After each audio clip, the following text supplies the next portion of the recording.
Hello, everyone. This is SpartaChris, and I am the defender of the Multiverse. And here is my good friend, Tabletop Junkie, who is the maker of universes in his tabletop games. And this is, well, I have no clue what to call this so far, so it's just going to be called the SpartaChris Show. What's up, bitches? Yeah, guess who got SpartaChris back on stream? Me. That's right. Yes, he did. I'm the fucking Sigma male here, man. I'm just kidding. All right, I'm calmed down now. That was like sitting in the tank since last night. He literally just dragged me in here. I literally gave him an intro, gave him some other stuff to go with, and I gave him a script full of nothing but jack shit but possible articles to use, and I said, "You're doing it. It's happening. Get over yourself." I know. And yet here we are. Yes, we're here. But how's your week been? Fucking time. Oh, my week's been shit, but it's been okay. I mean, I guess. Yeah, same here. The holidays have picked up, so work is just wonderful for both of us.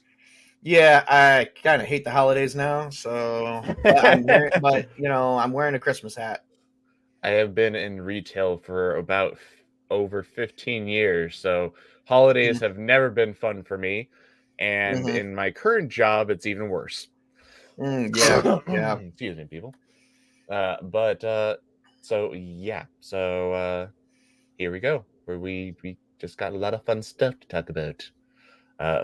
First off is we just had the Video Game Awards recently. That was a bunch of shit. I seen it and I was like, yeah, I'm not watching this crap. Did you watch Melee? Who's Melee Games is a great friend, so go watch him. Melee Games. Did you watch his stream on it? Because I kind of was listening to it as I was falling asleep. No, I think I was watching the premiere of it because you go to the website and they will show you everything of who they elected and whatnot and why and how happy they were. And it was like, like the red carpet, but not really. And I was like, they're taking themselves way too seriously. So Baldur's Gate beat every game possible, and I'm just like, great. Everyone likes elf bear sex. Because that was the highlight of that game. Everybody was watching one of the main characters have bear sex with their bear. There was also one with the mind flare. Apparently, if you look it up, there's apparently one with the mind flare. Okay, you know what that is? A way to get around tentacle porn. It's a way to make porn without it being porn, which is a bunch of fucking horse shit. Sorry. Yes. I hated those awards. I forgot to put this on adults only. That's okay. Hey kids, you guys want to watch something weird? Let's play some Baldur's Gate 3. No. But anyways, so this is an article from Bloody Disgusting. Baldur's Gate 3 wins Game of the Year at the Game Awards for 2023. Alan Wake 2 earns 3 wins. So a nice little picture from Baldur's Gate. Baldur's Gate's got the better of Alan Wake 2, which I don't know. I never played the first one. Did you at all? From my understanding, it's kind of like a video game version of Twin Peaks. That's what I've heard a lot of people say that Alan Wake is. No, I've never played Alan Wake. Have you seen Twin Peaks? No. We'll need to rectify that because I haven't even seen it either. No. No, I'm just saying no to everything. Especially if it has anything to do with shitty video games. Actually, no. A lot of people like Twin Peaks, so it's a favorite among a lot of people. I think Melee Games. He likes it. I know that Troy Pacelli, he likes it too. Okay, so let's get with this article so that way I can say bad things about it because I already hate this article. Okay. Baldur's Gate 3 got the better of Alan Wake 2 last night at the Game Awards 2023, despite both games having 8 nominations. Larian Studios RPG snagged 5 wins, including the coveted Game of the Year. Baldur's Gate 3 also won the award for Best Community Support, Best RPG, Best Multiplayer, and Player's Voice. Okay. Fortunately, Alan Wake 2 didn't walk away with empty-handed. Remedy's return to Bright Falls won the award for Best Games Direction, Best Narration, and Best Art Direction. Comcast's remake of Resident Evil 4, however, was not so fortunate. The remake was shut out of all the nominations, while Resident Evil Village won its only nomination of the Best VR AR game category.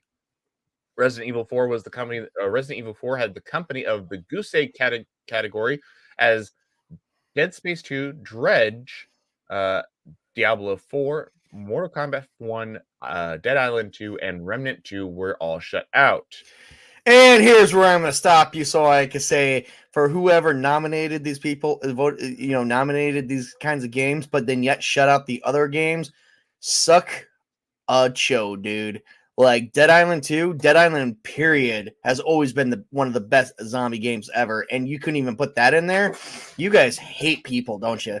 You hate real stories, right? Hi, Ironcaster. Holy shit, Ironcaster's here? Yes, he at least. Oh my god, Ironcaster's! Can I join the chat? Oh, I can! Oh my god, connect to YouTube. Oh, by the way, leave a comment because I need to make you a. And I hear your girlfriend probably in the background.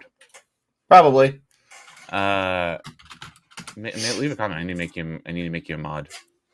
I did leave a comment. I said, "Sup, man?" Yeah, no, I'm sorry. I've never played Dead Island 2, but I played Dead Island and Dead Island Riptide. I can't imagine 2 being much worse. But yeah, they totally said Resident Evil 4 and Village. Yeah, I'm bored of that whole game series. It's been going on since the fucking 90s, and I'm just sick of it. I've never played it, so that's what I have to say. But yeah, as to who chooses games, it's the game developers themselves. It's the people that set up these award shows, and they're just as bad as the Oscars and the Emmys and stuff like that. It's the people, and they call them and they say we are critics because we are important. No, you're not. No, not really. HBO's adaptation of Naughty Dog's The Last of Us won Best Adaptation category, beating out Castlevania Nocturne. Forgive me, people, I can never pronounce things. Twisted Metal. The biggest surprise of the night was Marvel's Spider-Man 2 plus Miles Morales, which was nominated in several because Miles Morales is Miles Morales. Nominated in several categories, but walked away with no wins. Well, that's a shame. I heard a lot of people didn't enjoy the game. You can view the entire list of winners from the Game Awards official site, so go ahead and click on that if you want to. The awards season isn't over yet. However, a horror game for horror gamers, the Horror Game Awards 2023 are coming up fast, with the show airing next week on December 16th live on YouTube. That'll be interesting to maybe watch. Another game that was not in these listings, if anyone's noticed, was Hogwarts Legacy. I wonder why. Oh, they couldn't have it because apparently the fucking author of Harry Potter is so transphobic. All people. I don't even think that's even that. I think that's really blown out. But that's just my personal opinion. It doesn't matter. Take it like whatever you want. Taylor, you do have a wrench next to your name. Oh, I do? Yes. No. It just doesn't show. Whatever. It doesn't show here, but it does show on the actual on the actual YouTube. Oh, we're working out the bugs, people. I am a very important person here. No, I'm just kidding. I just got it. I can't act like an ass on my own stream because then nobody will watch me. So I just figured I'd come on here and act like an ass. Oh, so you're trying to sabotage me? I don't know. Maybe you'll get views. I'm your hype man. Here, I'll make that a position for myself. There we go. Okay. But let's see here. What else? I did have something else. Well, I really do. There you go. There you go. I changed my name. Chris is hype man. Yeah. Thanks. But okay, so we got Boulder Gate out of the Should I way. replace my picture with Kevin Hart? Yeah, from Scary Movie 3. Come on. Oh God. What you need is a hype man. Word. Yeah. I have not seen Scary Movie in forever. Oh, Scary Movie 3 is awesome. I remember watching them and I thought, well, man, this is some good shit. Originally, Scream was supposed to be a Scary Movie, but they dropped it for Scream, and then the spoof of horror movies became Scary Movie. Oh, I know, right? Gotta love that. It also from Bloody and Disgusting. Godzilla -1 is now the all-time highest-grossing live-action Japanese film in U.S. history. Why is it titled Godzilla -1? I don't know. Why -1? Why not Godzilla, the One King? From my understanding, is this movie is kind of like traversing across like two time periods. Like it's like kind of like a reboot to the whole series for Japan, for the Japanese Godzilla. I don't know entirely. I still want to go see this. I have not seen it yet. I do want to go see it because I've heard a lot of people have a big hype about it. It's so far, I think, the highest grossing film of the year. It kind of does look pretty good. It does, doesn't it? Yeah. Toho's Godzilla -1 continues to rule over the domestic box office with the success of the film up to this point, paving the way for the expanded release here in the United States. As Godzilla -1 expands to more U.S. theaters heading into its second weekend, we've learned that the critical acclaimed kaiju movie was yet again made box office history, earning $17 million gross in dollars in gross. So, well done. I'm giving them I can't really clap. You can't really see me clap, but yeah, way to go. Worldwide, Godzilla -1 has stomped its way to $42.35 million. Celebrate the film's box office success with a brand new clip below. Yeah, we'll make sure that. I don't know. And get your tickets now. The film will be in 2,500 locations in the U.S. and Canada starting today on December 8th. What? You said you can't clap, so I changed my name for you. Oh, dear Lord.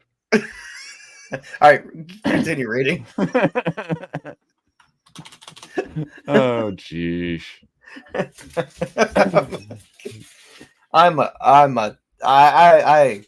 know I'm a terrible friend. I know. I love you. I just love you anyways, man. All right, keep going.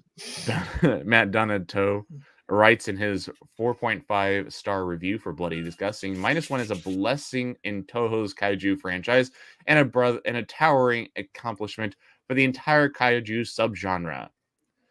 Rave reviews continue after 30 plus films and nearly 70 years.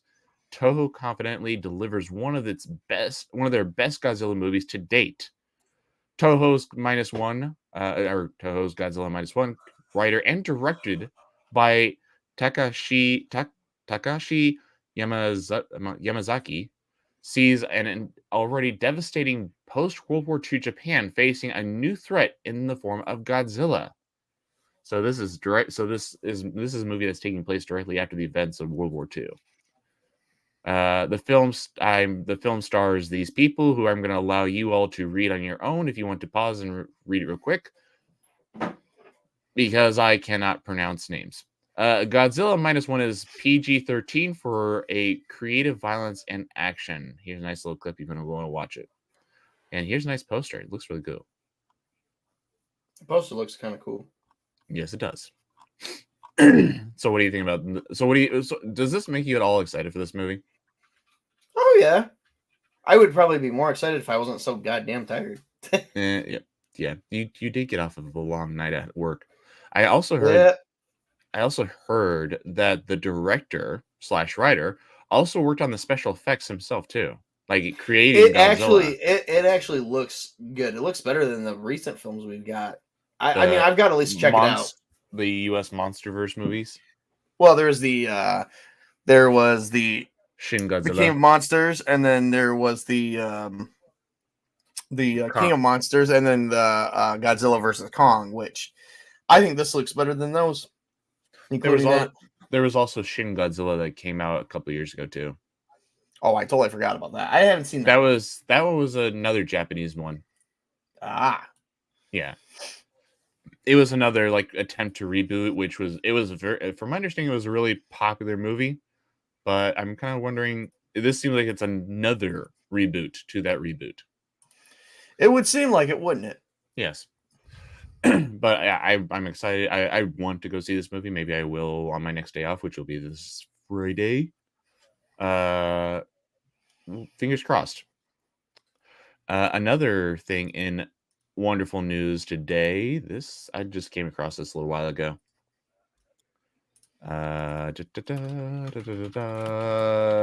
From Deadline, Stranger Things set January production starts for the 5th and final season. So yeah, so now that the all the unions have gotten over themselves and have stopped fighting with the studios, they can now actually start working on this. Oh God, thank God for that. The gang is returning to Hawkins after a delay due to the WGA and the SAG-AFTRA strikes. Production on the film, the final season of Netflix Stranger Things, is expected to get underway in early January. Sources all tell Deadline. Things are still in flux, but multiple sources say Monday, January 8th, is a target start date. With January 5th also being mentioned. Cast members are believed to already be in Atlanta, where Stranger Things films for prep work, with table reads also slated for the next couple weeks before cameras start rolling in the new year. Stranger Things was close to starting production on season 5 when the WGA strike started in May. That whole situation was crazy. Because from my understanding, I think they all screwed themselves over even worse. Sorry, people. Oh yeah, probably. Scripts had been completed by then, but faced with the prospect of filming without writers on set, creators, executive producers, and showrunners, the Duffer Brothers, opted instead for postponing production, which was. Are you done? Oh yeah. I was grabbing a cough drop. Motherfucker. which then was delayed further by the actors' strike. Stranger Things star David Harbour. I can't remember that. Harbour told People on November 9th that he had gotten a call about starting production immediately after SAG-AFTRA and the studio reached a tentative agreement on November 8th to the end of the strike at midday that day, which now the strike is officially end for the actors. I think they got nothing out of it from what people most of them didn't. I think most of the people who were involved, or most people that was told that they were involved, didn't even want to deal with it. The one person that, from what I've heard from like Nerdrotic and stuff like that, is that the one person that was leading the charge in all this, the person who's at the head of the SAG-AFTRA, she doesn't do much, and it was all about her promoting her image. Who the hell was it? I can't remember. Well, she doesn't do much. That's why we can't remember her name. So I guess it doesn't matter. You know what? I'm gonna fucking look that up. But she's an actress who's not very well known, I guess. I don't know, but she made comments like how she wanted to show young women that they can do stuff or something like that. I don't know.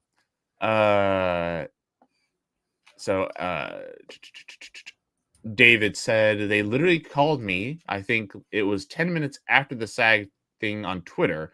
He said the first ad is like, so we get the flight for you on Monday, right? We'll be acting in Atlanta. Stranger Things main OG cast also includes Winona Ryder, Finn Wolfhard, Millie Bobby Brown, Gatton Matarazzo, Caleb McLaughlin, Natalia Dyer, and Charlie Heaton. Yes, people, I cannot pronounce names, so get over it. Matt and Ross Duffer told Deadline later that year that a major deal with the final season is to stick the landing. Characters are already going to be in action. They're already going to have a goal and a drive, and I think that's going to carve out at least a couple hours, and make this season really feel really different. Matt Duffer said at the time. I'm sure the wrap up will be a lot longer. It's going to be a Return to the Kings ish with like 8 endings. So the writer's strike had something to do, according to what I'm reading here, which is on Business Insider. The writer's strike had something to do with the actors and writers having a problem with AI that could supplement their roles for generating new stories and stuff like that. And then as far as the person leading it, they had no one leader. It was a collection of people that had issues with it. Okay, so basically, how the hell does that work out? Like, we're striking because they wanted more money, and they don't like the fact that AI could be supplemented into their jobs and take money away from them. And then here's the thing: there's no agreement about why it quit. It just said it quit on many different things, and I'm like, so we don't have a leader. We don't really have an ending. The beginning is shit. And I'm like, they call these people writers, yet we can't even get a decent article. I'm trying to remember. I watched a video. I watched something about it recently about. Yeah, it doesn't matter. The person's clearly not important enough, and nobody actually knows who the hell they are. Are we sure it's a she? Could be a he. Hell, it could even be worse. It could be a them. A they, them. Yes. We don't freaking know. There's no article on it. They were like, they finally did it. They got it through. But you know what's funny? They never said they came to an agreement about stop using AI to supplement for part of their jobs. Like you said, Chris, they got nothing out of it. The video that I watched about it, I'm trying to remember who it was I watched it from. I'm trying to hunt them down right now. Hunt down my dinner while you're at it. Yeah, that's your girlfriend's job. Hunt down my coffee while you're at it. But the video that I watched about it, I can't really find it. But it talked about how the woman who was leading the charge on this, that she that they were coming close to an agreement, but then she kind of took over everything and kind of she says, no, it's your job. She kind of like strung out everything further than it should have been, which kind of ended up losing them all stuff. Like, for example, one of the things that they were trying to push for was for like minutes that anything is on streaming, and they lost that. Wow. And also maybe because there was no agreement, then maybe it just all fell apart because they weren't getting nothing out of it. Possibly.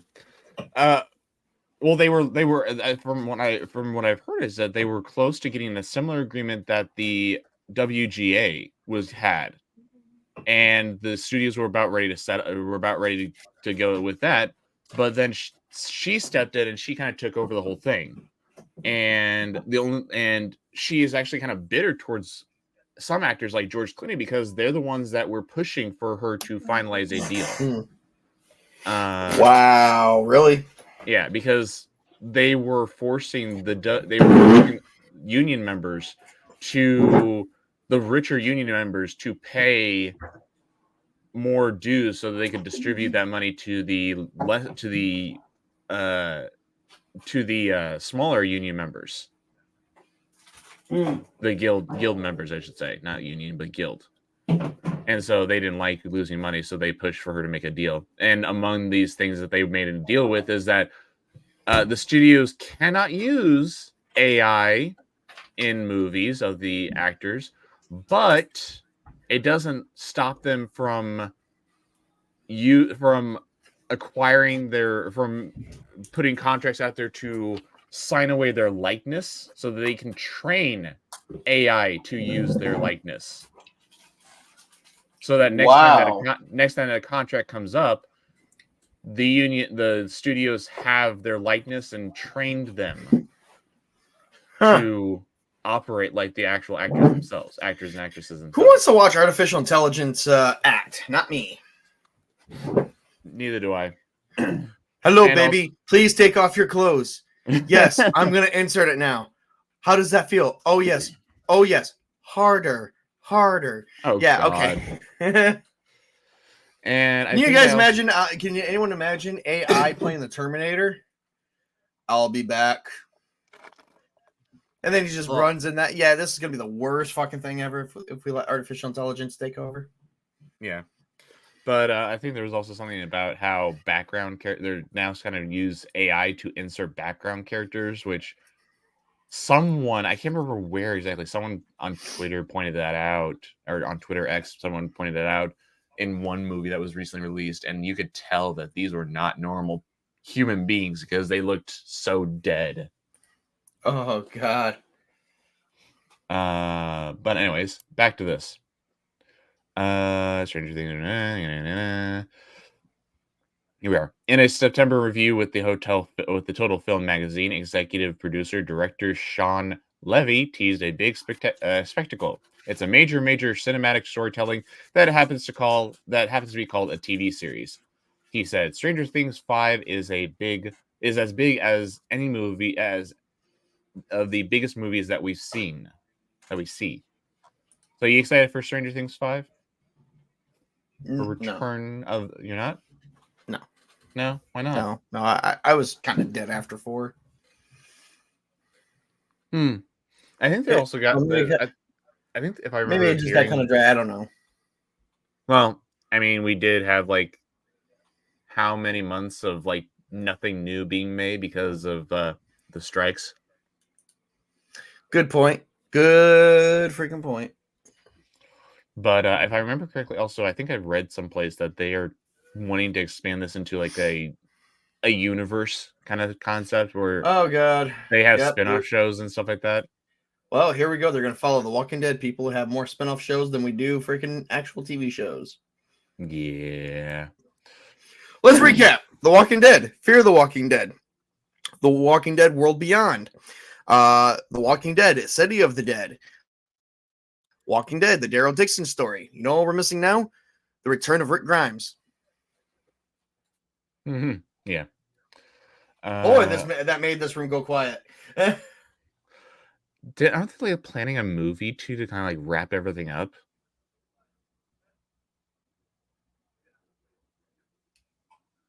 Table. Wait, what? I could have sworn I like heard that they were like planning a movie or something like that to like wrap up the whole series that surrounds Rick Grimes. Yeah, it was actually supposed to be a trilogy, but I'm not sure what they're doing with that yet. Personally, the problem that I have with The Walking Dead is, okay, so right now I'm rewatching The Walking Dead, and the zombies are much more dangerous in the first 2 freaking seasons. But you see, here's the thing. We had these articles showing that the zombies could evolve.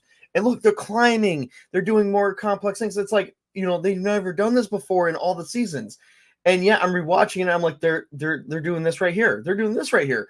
They're doing this. They're not evolving. They just regressed and then relearned everything. What the fuck? That's actually kind of similar to the George Romero zombies, because if you remember in the original Night of the Living Dead, you had, when the initial attacks began, you had the one zombie picking up a rock and smashing a window in order to get to Barbara in her car. And before she could escape, or before she was able to, until she was able to escape. But in follow-up Romero movies, they dumbed down and until they started getting smarter again. So, and then you have the other guy who helped write the Night of the Living Dead. Went off and did his own series, which is the Return of the Living Dead series, where zombies were actually kind of intelligent. They were actually able to communicate. They were actually able to talk. And that's where that series is where you get the term brains from. Zombies want brains from. Like there's one scene where the zombie overhears a call coming from the radio, and he picks it up and he says, send more ambulances, send more cops. And it allows the zombies to attack more people, and it basically cripples the whole town. You need to watch that movie if you haven't seen it in a while. It's really fun. Let's continue the stream. Yes. That's the next thing we're talking about. Come on, lay it on me. I'm actually starting to fall asleep a little bit, sadly. But that's because I've worked a lot, people. I don't want to hear it. I've worked a lot. I've worked long hours, and I am tired of shit. But I wanted to make sure that he was at least doing something today. Yeah. And here we are. He doesn't want me to be bored. Anyways, another article from Deadline is Adam Driver, the actor who played Kylo Ren, jokes wokeness kill Han Solo in SNL monologue. Okay, wake me when this is over. Adam Driver back on Saturday Night Live and referred to not killing Han Solo in Star Wars: The Force Awakens. The Star Wars alum got into the Christmas spirit and explained why it was his favorite holiday of the year. I'm so excited to be back, especially during this time of the year, Driver said during his monologue. I love Christmas. It's my favorite holiday. The food, the music, the family. But largely, it's because I have a very deep and personal relationship with Santa. Oh, God. Does he get sex from Santa? Or is it Mrs. Claus? Does he cuckold Santa? Driver went on to explain that he has a special ritual with Santa where the actor tells the North Pole resident his list. The girls alum then made a joke naming a past SNL cast member. Usually I do it in private, Driver said of his ritual with Santa. Since we're here, I know Santa watches SNL. He hasn't liked it since Chris Catton left. I don't know much about SNL, so I don't know who that is. Driver then proceeds to make his Christmas list, singing it to Santa, accompanied by a piano where the actor shows off his skills. Oh, well, very talented. Skills or skin? Skills. I'm pretty sure it sounded like skin to me. Yeah, well, that just talks about what type of person you are. As he sings, come here, Mrs. Claus. Time for us to have some fun. Oh, geez. As he sang his list, Driver then added, I like for people to stop coming up to me on the street saying, you killed Han Solo. I didn't kill Han Solo. Wokeness killed Han Solo. Ooh, geez, I bet he's getting a lot of fans for that. Driver's comment about Star Wars came after his appearance on Max's Who's Talking to Chris Wallace, where he mentioned that it's happening to him regularly. Somebody reminds me about this, that every day, Driver jokes on the show. Not every day, but yeah, it used to be more about how it's probably once a month everywhere. Driver also talks to Wallace about how it was filming the scene with Ford saying, obviously John Williams' score wasn't playing in the background, and it was very emotional actually. Shooting it with Harrison. Harrison was so generous and competitive, contemplative, and to me that was a great moment on set, even though it was his death. Yeah, this guy killed Han Solo.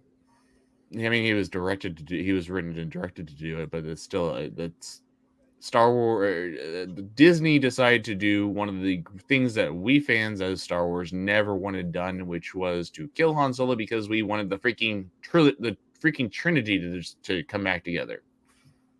That never happened. It's never going to happen now either because of the sad death of Carrie Fisher. Oh, yes. What do you think about his comments about how he's blaming wokeness for the death of Han Solo and not himself? Well, if you want to be technical, he was just doing a job to provide for his family, so I can side with that. Yeah, yeah. I mean, from my understanding, he is a good actor, and I'm not gonna. Yeah, He he's not a bad actor at all. It just those movies were complete crap. It doesn't matter. they were written poorly, But it's just like and Daisy Ridley had nothing to do with why they wrote Ray. I am not saying Ray Skywalker, so this is Ray not happening. Palpatine, Mary. Her, I call her. I call her Mary Sue Palpatine. no, no, I'm not even going to call her that because Palpatine was a damn good villain, but the True, shit he got was complete crap. but yeah, I mean, it's not his fault that those movies were poorly written, and they were written with an agenda, which is to kill off the past and to replace it with the new. They killed off Han. They killed off Luke, or well, he wasn't really Luke. He was Jake's soy milker. And they Yeah, like Luke Skywalker is going to become that. And yeah, I mean, this is a guy who Luke Skywalker is a man who, despite all odds, redeemed Darth Vader, one of the most evil villains in cinema history. Yeah, but he gave up on Kylo Ren and went into hiding. Yeah, okay. He got spooked by a dream, by a vision, and so he pulled out his lightsaber and contemplated on killing his nephew. In which case, that's not Luke. That's not Luke. I mean, if you want to look on how Luke reacts to the possibility of having to kill his nephew, go read the Legacy of the Force series from the true expanded universe. But yeah, and then you had the unfortunate death of Leia due to the unfortunate death of Carrie Fisher, and you also have Palpatine brought back to life just so he could be killed off again, and for Rey to be the true successor of the prophecy of the chosen one. Yeah, That was BS, a joke. BS.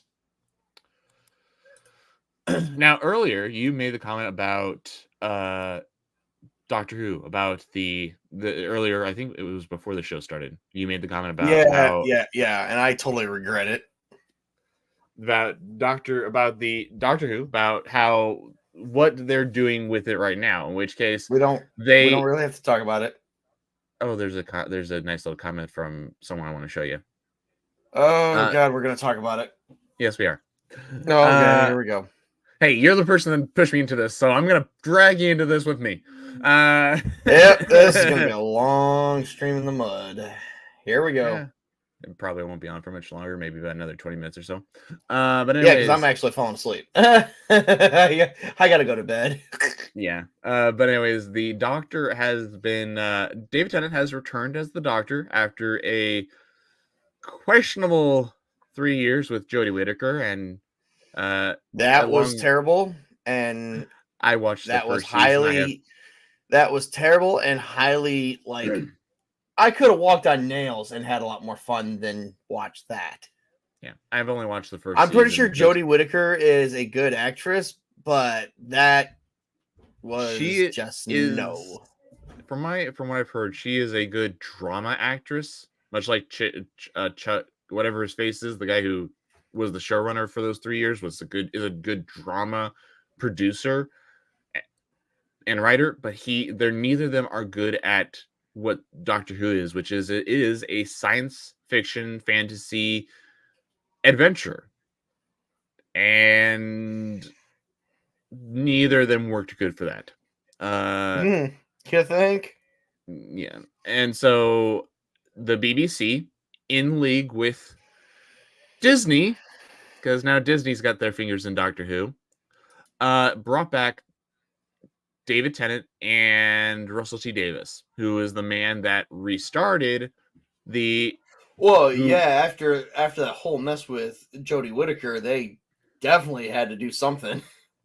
And so, I mean, basically bringing back Russell T Davies and David Tennant was basically an attempt to try and bring back the old fans who kind of checked And out with that Jodie Whittaker. was a crap of an attempt, because as much as we all wanted David Tennant to come back, it wasn't the same.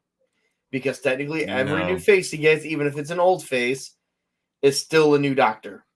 Well, some of the changes that some of the things that they've done is that Turn him gay. as Russell T Davies has done, he has enforced Turn him into a sissy pants. the continuity of the Doctor not actually being a Time Lord. He is now originally a little black girl that was experimented on by the earliest Time Lords. Oh my god, who writes this shit? Oh, you haven't heard about that? Like, no, I didn't hear that. I just know that he did like a bi-generation to where he split it in two. My god, who writes this crap? During the second season of Jodie Whittaker's tenure, Oh boy, Jodie Whittaker ran into a regenerated master, where he revealed that the first Doctor, was a little black girl who came from another time or dimension or someplace, and this woman adopted her and then began experimenting on her so that she could learn the powers of regeneration. And then she started Time Lord Society, basically replacing Rassilon and Omega, who were prior to the episode, which the episode's named The Timeless Child, were the original founders of Time Lord Society. And so Jodie Whittaker's Doctor, here's where the original history of Gallifrey gets like literally double fucked penetration. Yes. And so the original the Doctor is no longer a Time Lord. He is in fact something else entirely. And now his penis is in a cock cage, and he's cuckolded against the craziness that we call writing. Yes. And so the William Hartnell's Doctor, the first Doctor, who aired in 1963, is no longer the first Doctor. He is now just one of many. Oh boy. Yeah. And so the Doctor also now has as many generations as he wants, because she whatever is no longer limited to the 13 regeneration cycle that Time Lords are. So what was the whole point of all the past episodes then? Nothing.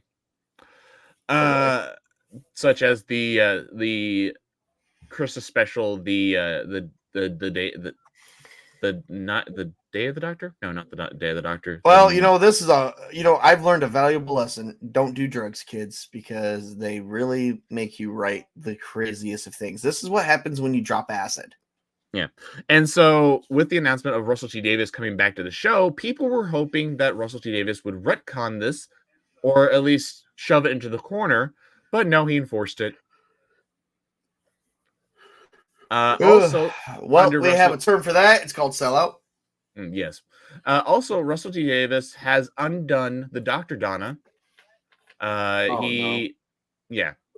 One of the greatest events in Doctor Who, which was one of his companions undid the Metacrisis Doctor. One of his companions, Donna Noble, acquired elements of the Doctor, and because of that, she had to have her mind wiped of all of her ventures with the Doctor, or else she would die from how much knowledge she absorbed. Well, they undid it. They undid that. Part of it was because some of that knowledge that was locked away was given to her son, who is transgender and likes to be named Rose. Oh my god. Oh yes. My freaking, like, they just ruined that for me. And so there was a nice little speech at the end of the first special with David Tennant. Wait. So she lost some of her memories of that information of being a Time Lord. That went to her. How did it go to her son? Like, when you spread your DNA, you keep your DNA. You don't just give it to your kid and then it's like non-existent for you. How the fuck does that work? That's not even science. Who wrote that science? I have no clue. Let me. For a science fiction film, for a science fiction TV series, this sucks. They seriously like screwed over Doctor Who with all this, and this is one of the things that they did in that special. So I don't own this. I'm purely showing it for purely entertainment value. Don't sue me, BBC or Disney. Let's see here if I have. Yes. So this is the Doctor talking about. This is at the end of the first at the end of the first Tennant special with David Tennant, where he tells Donna Noble and her trans son Rose, who pretends that he is a woman, girl. Is that him right there? Yes, he is. Oh boy. How do you get that out of? Oh my because God. because she married a black man, which I'm okay with that. Whatever, but that doesn't look like a boy. But that's because that's an actress who's pretending to be a transgender. Is she actually a transgender though? No, it's not. It's a girl. It's a biological girl who's acting as a transgender boy, pretending to be a girl. They're okay. So they're okay with that, I guess. Oh boy. But anyways, all right, here we go. Let's. But also on top of that, Donna Noble did not take her husband's last name. She didn't hyphenate her last name. She's still Donna Noble. No, she made him do that because she ain't gonna be controlled by no man. Oh, come on! And that would have been fun. On top of that, when her son transitioned from, I think his name was Jason, transitioned to being Rose, she took his mother's name. So he is Rose Noble, not Rose Temple. I have to ask this. Why Rose? I don't know, because they want a freaking callback to Rose Tyler. Right, but yeah, but Donna's okay with that because I thought she would have been jealous of that. Donna doesn't know this because she had her mind erased. Remember? Oh yeah. So this is at the end of the episode where the Doctor, where they all got this all sorted, and the Doctor says we need to find a way to erase all that knowledge from you and Rose's memories. And this is what they do. Yes, we know. We know everything. Thanks. And you know nothing. So that's how it first starts out, is basically Donna and Rose are saying, yes, we know everything, and you don't know anything.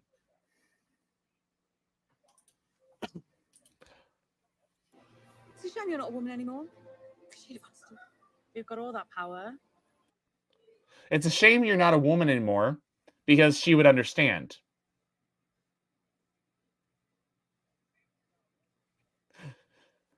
Yeah. And that's her cucked husband, by the way.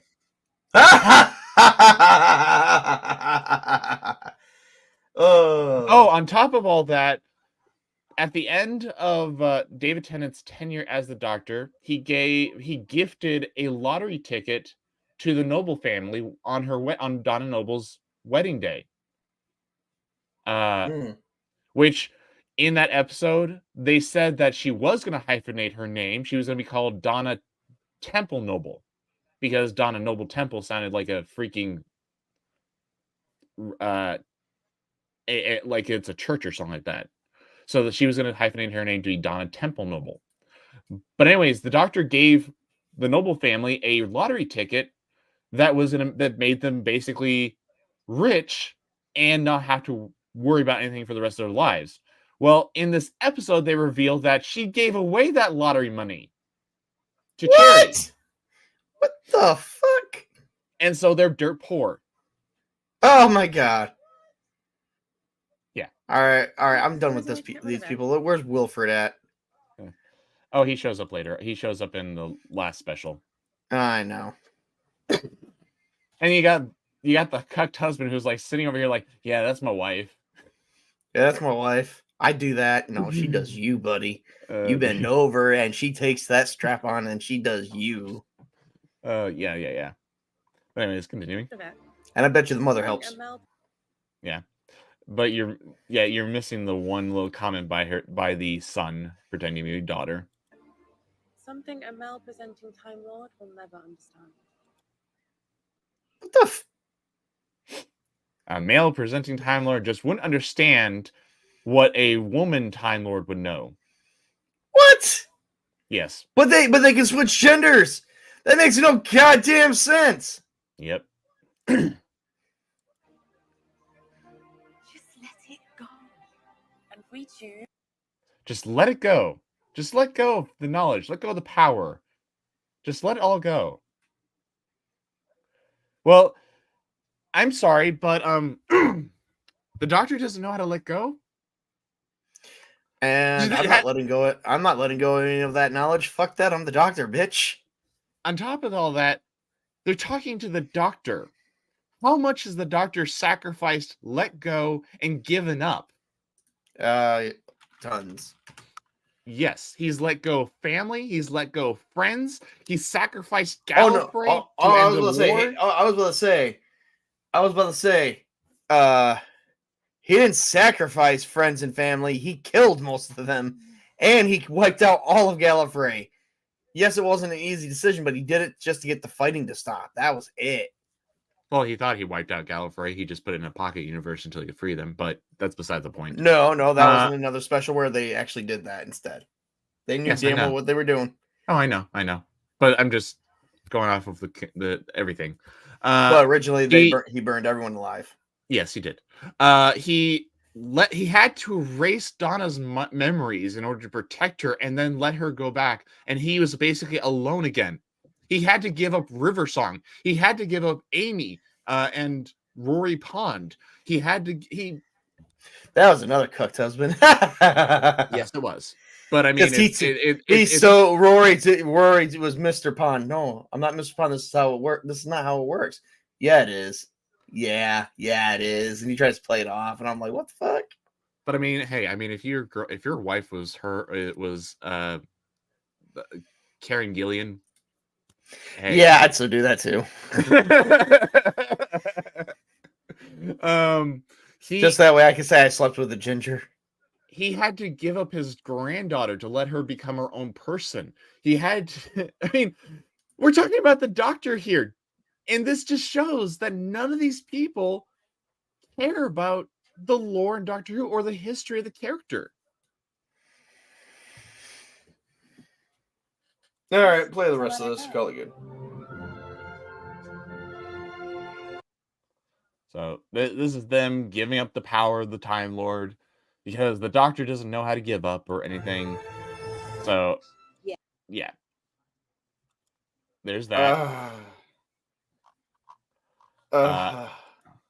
Yeah. That was so unbelievably terrible. Yeah. So, and then in the second special, which I've heard from some people, it's not as bad as the first, but still, they had Isaac Newton at the start, which was just a silly little drop, and then all of a sudden never came up again. Give me a second here. I need to look that up.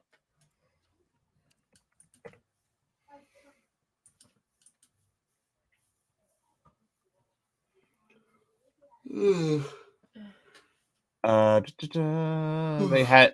had Isaac Newton in it, and Sir Isaac Newton, the guy who discovered gravity and everything. And he was just there. He was just there for like 2 seconds, from my understanding, because I will admit I have not watched this, but it's still, everything is so stupid. Yeah, this is him. He's Indian. Yeah, I have nothing to say in this. You know what? Boy, this was a great talk, Chris. But oh boy, You're not leaving me yet. I'm getting ready to. So yeah, and then they also the doctor made the comment of, "Oh yeah, he's hot. Oh, am I that kind of person now?" Oh no. Yeah, they did do that. But And we had Donna Noble, who's still traveling with the doctor, saying, "Well, I mean, I kind of always knew." So basically, they're reiterating that the doctor was always gay. oh man. But now, in the latest special, the doctor met his old enemy from the first Doctor, the Celestial Toymaker, who shot him with a laser and somehow introduced the concept of instead of him regenerating, we were introduced to the bi-generation, which is basically the Doctor split into two people. One continued to be the David Tennant Doctor. The other was, oh God, I cannot remember his name. Something Gawa, some Rwandan immigrant or descent. So who is flamboyantly gay, and he's gonna have his character be that. And he is I just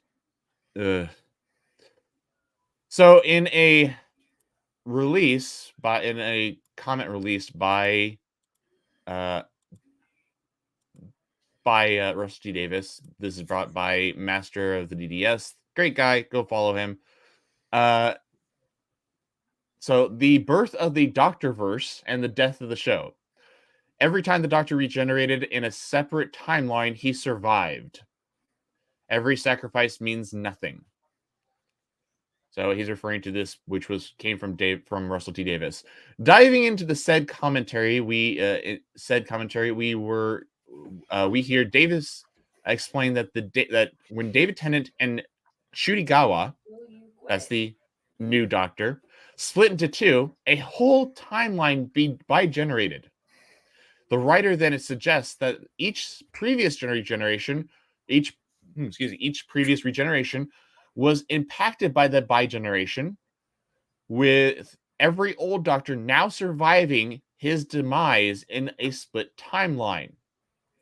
I think all the Doctors came back to life with their individual TARDISes, the gift of the Toymaker, and they're all out there traveling round in what I'm calling the Doctorverse. So now every Doctor is alive in their own timeline, in their own dimension, whatever. Yeah. Death means nothing for the Doctor.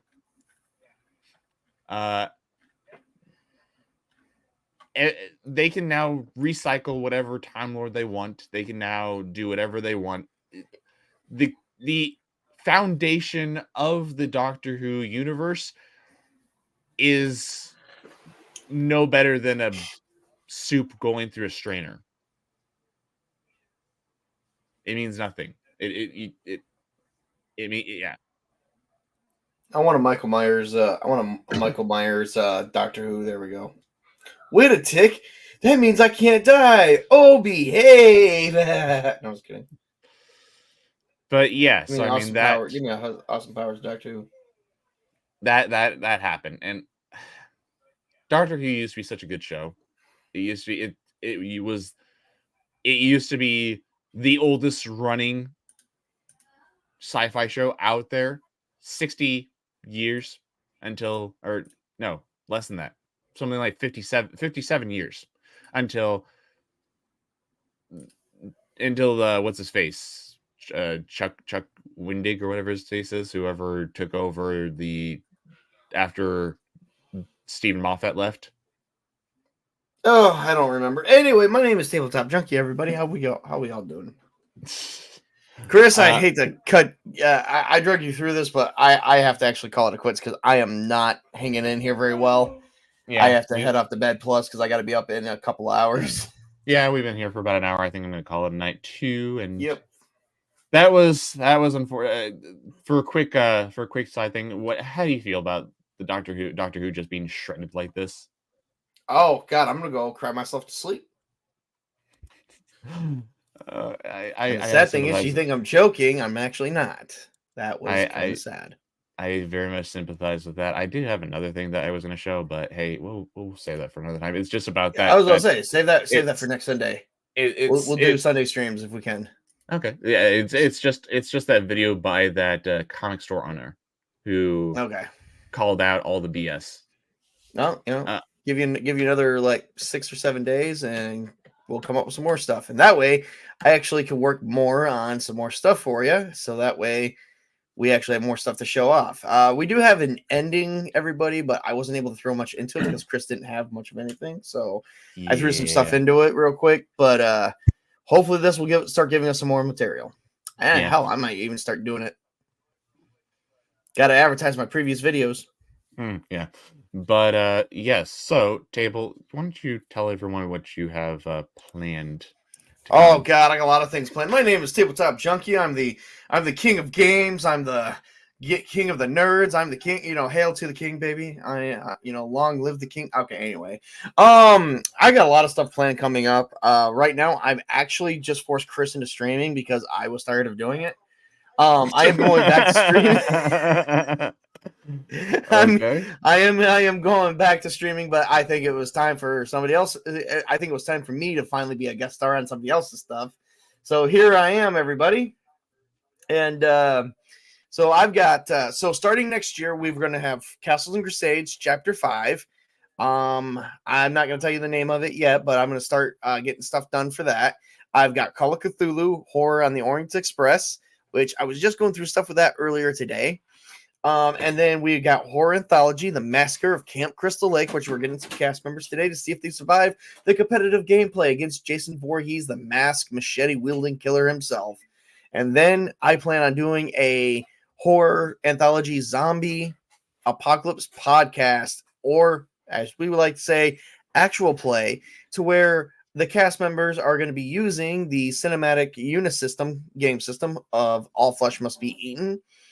And they will play people trying to survive the zombie apocalypse. I have enough to make either 4 seasons or 4 chapters, or one gigantic long saga where they are trying to face off the first month of survival in a world full of zombies. So lots of stuff coming up. Oh, and starting next year, I'll be coming back to reviews of tabletop games. So lots of good stuff. And Chris is joining me for all that stuff too. Yes, I have no choice. He's in my basement. Well, No, I'm just kidding. I'm not in the basement. I'm in the attic. Help me! I don't have an attic. Don't help him. Don't listen to him. All right. All right, Chris, it's your turn. Let's get this going because I'm about to pass out on you, brother. Go to sleep. Go to sleep. I'm joking. All right, everyone. I am SpartaChris. I am the defender of the multiverse. Peace. Love y'all. God bless. Have a nice night.